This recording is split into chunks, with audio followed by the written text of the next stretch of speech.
1년 반 만에 분양권만 17건을 투자하시고 수익은 어느 정도? 15억 정도.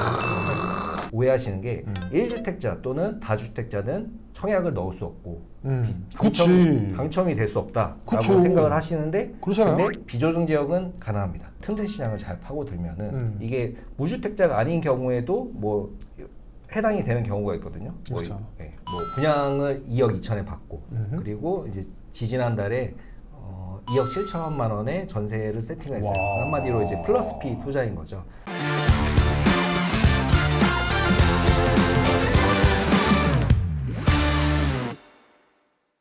송도에 아까 말씀드렸던 생활형 숙박시설 생숙이라고 말씀드릴게요. 네네. 생숙도 이제 자녀 세대로 분양을 받았던 거였어요. 이게 뭐냐면은 이제 당근마켓이거든요.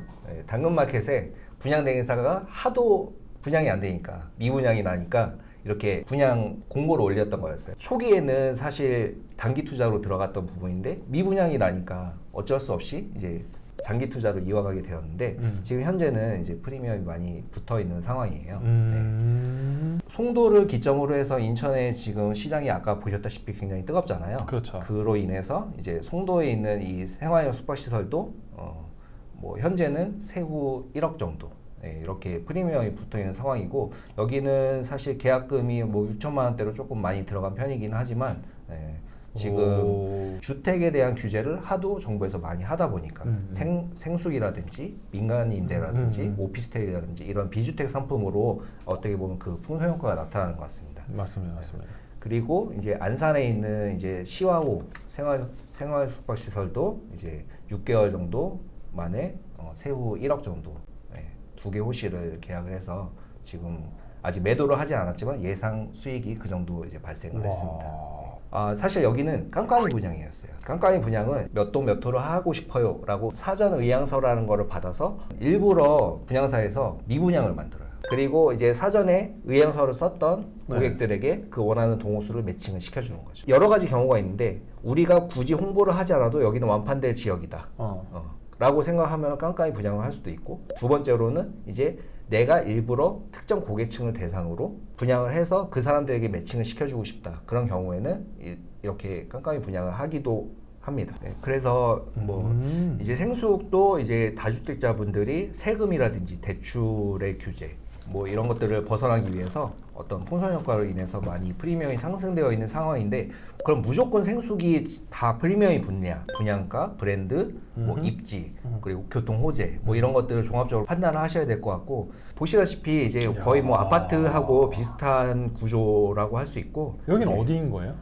여기는 시와? 네, 안산 시와입니다. 그래서 저는 어느 정도 그 생숙이라는 디스어드밴티지가 있겠지만 그러니까 마이너스 요인이 있겠지만 그래도 분양가 대비 메리트가 있다라고 생각을 해서 또 브랜드이고 그래서 이제 투자를 근데 그런 것 같아요. 제가 지금까지 저도 뭐 여러 가지 인터뷰도 해보고 이런저런 그 케이스를 보면 지금 이 생숙도 그렇고 다른 케이스들도 그렇고 솔직히 딱 봤을 때 이름이 생숙이지 아파트 같아요. 고급 단지 아파트. 이런 데를 투자하면 크게 손해 볼 일은 없다라고 생각해 주시면 굉장히 심플할 것 같아요.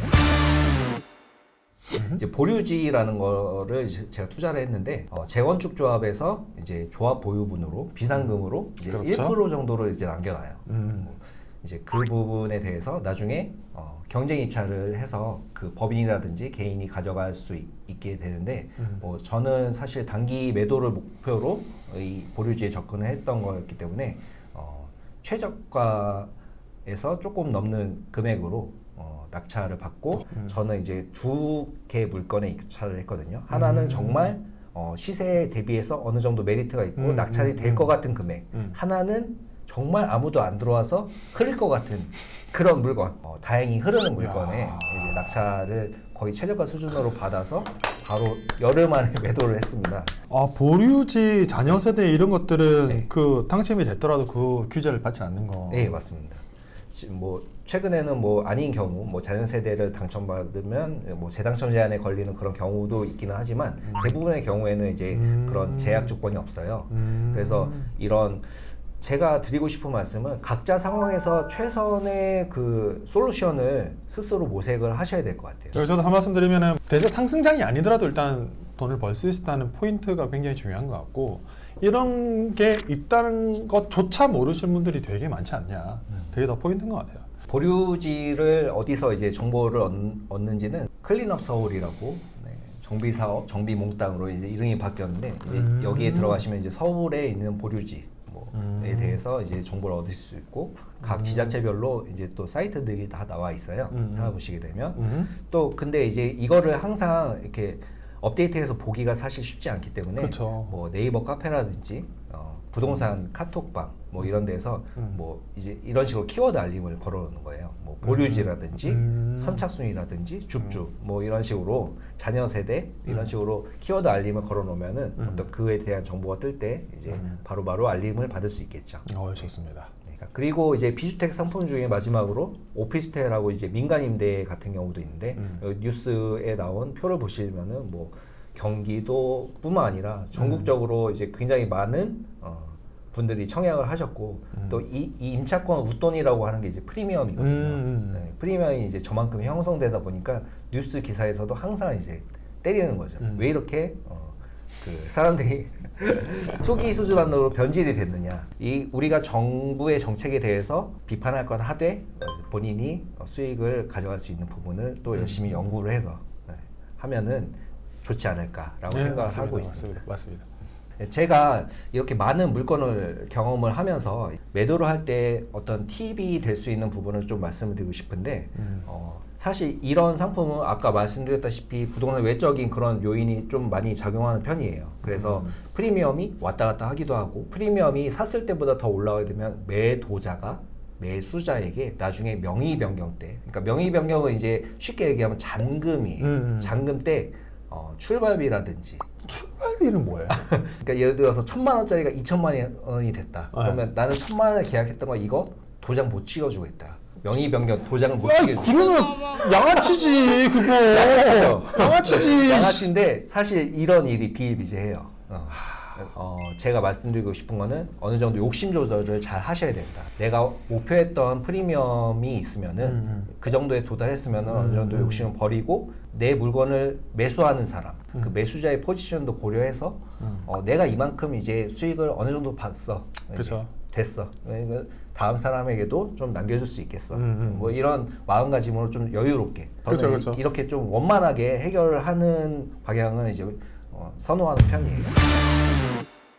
그래서 정리하자면 이제 분양권은 시간 대비 고효율의 투자이고 그리고 투자금에 대한 가성비인지 시간과 노력에 대한 가성비인지 그 부분을 본인의 스타일에 잘 맞는 쪽으로 판단하셔서 진행하시면 될 것 같고 그리고 이거는 이제 실체가 없는 투자이기 때문에 어떤 물건 하자라든지 수리 보수에 대한 그런 위험이 없어요.